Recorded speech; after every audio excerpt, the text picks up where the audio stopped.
Hi, welcome back to our discussion.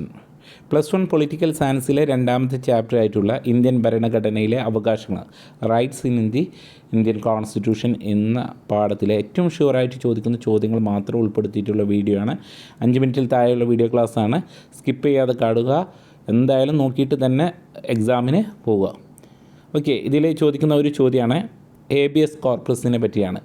നിയമവിരുദ്ധമായി arrest ചെയ്യപ്പെടുന്ന writ ഏതല്ല, അത് തടയുന്നതിന് വേണ്ടി ആ അറസ്റ്റ് ചോദ്യം ചെയ്യപ്പെടുന്ന ആ അറസ്റ്റിനെ തടയുന്ന റിട്ടാണ് ഹേബിയസ് കോർപ്പസ്. നമുക്ക് 5 റിട്ടുകളുണ്ട്. ആർട്ടിക്കിൾ 32 പ്രകാരം ഹൈക്കോടതിയോ സുപ്രീം കോടതിയോ നമുക്ക് സമീപിക്കാൻ പറ്റുന്നതാണ് റിട്ടുകൾ. അത് നമ്മൾ ഇതിൽ പറയുന്നുണ്ട്.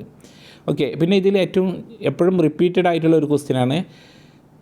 ഡോക്ടർ അംബേദ്കർ ഭരണഘടനയുടെ ഹൃദയം ആത്മാവും എന്ന് വിശേഷിപ്പിച്ച മൗലിക അവകാശം ആർട്ടിക്കിൾ 32 ആയിട്ടുള്ള ഭരണഘടനാപരമായ പരിഹാരങ്ങൾക്കുള്ള റൈറ്റ് ടു കോൺസ്റ്റിറ്റ്യൂഷണൽ റെമഡീസ് എന്നുള്ള ഭരണഘടനാപരമായ പരിഹാരങ്ങൾക്കുള്ള അവകാശമാണ് ആർട്ടിക്കിൾ 32 ആണ്. അതും കൂടി പഠിച്ചു വെക്കുക. ദെൻ മൂന്നാമത്തത് ഒരു ഇമ്പോർട്ടൻ്റ് ആയിട്ടുള്ള ക്വസ്റ്റ്യൻ, 1976 ഏത് ഭേദഗതിയിലൂടെയാണ് മൗലിക കർത്തവ്യങ്ങൾ ഇന്ത്യൻ ഭരണഘടനയിൽ ചേർത്തിട്ടുള്ളത്? അപ്പോൾ ആദ്യം, original constitution does not contain fundamental rights. Original കോൺസ്റ്റിറ്റ്യൂഷനിൽ എന്തില്ലായിരുന്നു? Fundamental duties. ഒറിജിനൽ കോൺസ്റ്റിറ്റ്യൂഷനിൽ ഫണ്ടമെൻ്റൽ ഡ്യൂട്ടീസ് ഇല്ലായിരുന്നു. Okay, original constitution does not contain fundamental duties. 1976 42ാമത്തെ ഭരണഘടനാ ഭേദഗതി പ്രകാരമാണ് അത് ഇന്ത്യൻ ഭരണഘടനയിൽ ഇൻകോർപ്പറേറ്റ് ചെയ്ത് അല്ലെങ്കിൽ അത് കൂട്ടിച്ചേർത്തിട്ടുള്ളത്. ദെൻ നമ്മുടെ ഭരണഘടന നമുക്ക് നൽകുന്ന മൗലിക അവകാശങ്ങളാണ്. അപ്പോൾ ഇത് എസ്സേ ക്വസ്റ്റ്യൻ ആയിട്ട് വരും. നിങ്ങളുടെ ടെക്സ്റ്റ് ബുക്കിൽ ഇത് വിശദമായിട്ട് കൊടുത്തിട്ടുണ്ട്. അപ്പോൾ സാധാരണ ഒരു 3 മാർക്ക് ചോദ്യമാണെങ്കിൽ ഈ 6 മൗലിക അവകാശങ്ങൾ താഴേക്കായിട്ട് എഴുതിയാൽ മതി. പക്ഷേ ഒരു 8 മാർക്കിൻ്റെ ക്വസ്റ്റ്യൻ ആണെങ്കിൽ ഇത് ഓരോന്നും വിശദീകരിച്ച് എഴുതണം. അപ്പോൾ നമ്മളോട് ചോദിച്ചിട്ടുള്ള ഇന്ത്യൻ ഭരണഘടന ഉറപ്പ് നൽകുന്ന മൗലിക അവകാശങ്ങൾ ഏതെല്ലാം? ഇത് 8 മാർക്കിനാണെങ്കിൽ ഈ 6 നിങ്ങൾ എന്ത് ചെയ്യണം? എക്സ്പാൻഡ് ചെയ്ത് എഴുതണം. അപ്പോൾ അത് നിങ്ങൾ ഒന്ന് നോക്കിയിട്ടേ പോകാവൂ.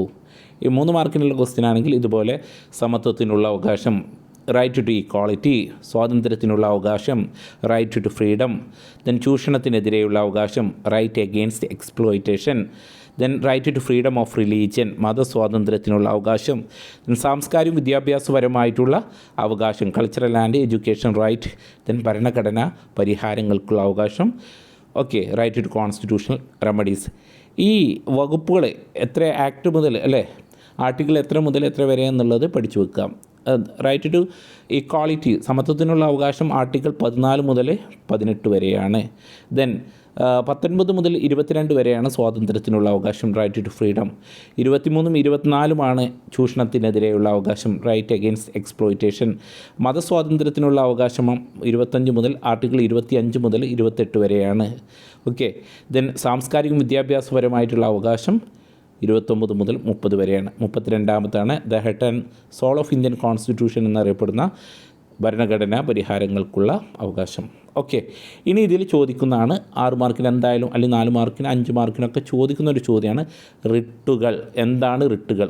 ചിലപ്പോൾ 2 മാർക്കിന് ചോദിക്കും വിവിധ തരം റിട്ടുകൾ ഏതൊക്കെ. അപ്പോൾ എന്താണ് റിട്ടുകൾ?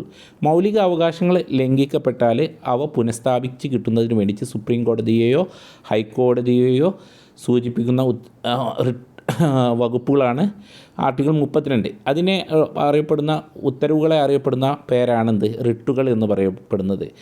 5 റിട്ടുകളുണ്ട്: habeas corpus, mandamus, prohibition, certiorari, quo warranto. അപ്പോൾ ഇത് 4 മാർക്ക് 5 മാർക്കിനനുസരിച്ച് ഇതുപോലെ പഠിച്ച് വെച്ച് എഴുതിയാൽ മതി. എന്താണ് ഹേബിയസ് കോർപ്പസ്? അന്യായമായി അറസ്റ്റ് ചെയ്യപ്പെട്ട ആളെ കോടതിയിൽ ഹാജരാക്കുവാൻ ആവശ്യപ്പെടുന്ന ഉത്തരവാണ് ഹേബിയസ് കോർപ്പസ്. മാൻഡമസ് എന്ന് പറഞ്ഞിട്ടുണ്ടെങ്കിൽ ഒരു ഉദ്യോഗസ്ഥൻ തൻ്റെ കർത്തവ്യം നിറവേറ്റാതിരുന്നാൽ അതിനെതിരെ കോടതി പുറപ്പെടുവിക്കുന്ന ഉത്തരവാണ് മാൻഡമസ്. ദെൻ പ്രൊഹിബിഷൻ എന്ന് പറഞ്ഞാൽ കീഴ്ക്കോടതികൾ അധികാരാതിർത്തി ലംഘിക്കുന്നതിനെതിരെ മേൽക്കോടതി പുറപ്പെടുവിക്കുന്ന ഉത്തരവാണ് പ്രൊഹിബിഷൻ എന്നുള്ളത്. സെർഷ്യോററി എന്ന് പറഞ്ഞാൽ ഒരു കേസ് കീഴ്ക്കോടതിയിൽ നിന്ന് മേൽക്കോടതിയിലേക്ക് മാറ്റുന്നതിന് വേണ്ടിയിട്ട് ആവശ്യപ്പെടുന്ന റിട്ടാണ് സെർഷ്യോററി. കോ വാറൻ്റ്, ഒരാൾക്ക് എന്ത് അധികാരത്തിൽ എന്നാണ് കോ വാറൻറ്റോ എന്നുള്ള അർത്ഥം. ഒരാൾ അയാൾക്ക് അർഹതയില്ലാത്ത ഉദ്യോഗം വഹിക്കുന്നതിന്, ഉദാഹരണമായിട്ട് ഗവൺമെൻറ് ഉദ്യോഗസ്ഥനായിട്ട് അദ്ദേഹത്തിന് അധികാരമില്ല, ആ ജോലിയിലിരിക്കാൻ അദ്ദേഹത്തിന് യോഗ്യതയില്ലെങ്കിൽ അതിനെ ചോദ്യം ചെയ്യപ്പെടാവുന്ന റിട്ടാണ് കോ വാറൻറ്റ്. ഒരാൾക്ക് അയാൾ അർഹതയില്ലാത്ത ഉദ്യോഗം വഹിക്കുന്നത് തടയുന്നതിനായിട്ട് പുറപ്പെടുവിക്കുന്ന റിട്ടാണ് കോ വാറൻറ്റോ. ഓക്കെ, ദെൻ ഇതിൽ വേറെ ചോദ്യമാണ് NHRCയെ കുറിച്ച് എഴുതാൻ. ദേശീയ നാഷണൽ ഹ്യൂമൻ റൈറ്റ് കമ്മീഷനാണ്. 1993 ഒക്ടോബർ 12 നിലവിൽ വന്നത്. ജസ്റ്റിസ് രംഗനാഥ് മിശ്രയായിരുന്നു ആദ്യത്തെ ചെയർമാൻ. മനുഷ്യാവകാശ ലംഘനത്തിന് ഇരയായ വ്യക്തികളുടെ പരാതിയുടെ അടിസ്ഥാനത്തിൽ അല്ലെങ്കിൽ സ്വന്തമായി മുൻകൈയെടുത്തോ മോട്ടോ, അതായത് കമ്മീഷന് സ്വന്തമായോ അന്വേഷണം നടത്തുക എന്നുള്ളതാണ്. അന്തേവാസികളുടെ സ്ഥിതി നേരിട്ടറിയാൻ ജയിലുകൾ സന്ദർശിക്കുക, മനുഷ്യാവകാശങ്ങളെക്കുറിച്ച് ഗവേഷണം നടത്തുക തുടങ്ങിയവയാണ് ഇതിൻ്റെ ചുമതലകൾ. ഓക്കെ, ഇതൊക്കെയാണ് ഈ പാഠത്തിൽ നമുക്ക് മെയിനായിട്ട് പഠിക്കാനുള്ളത്.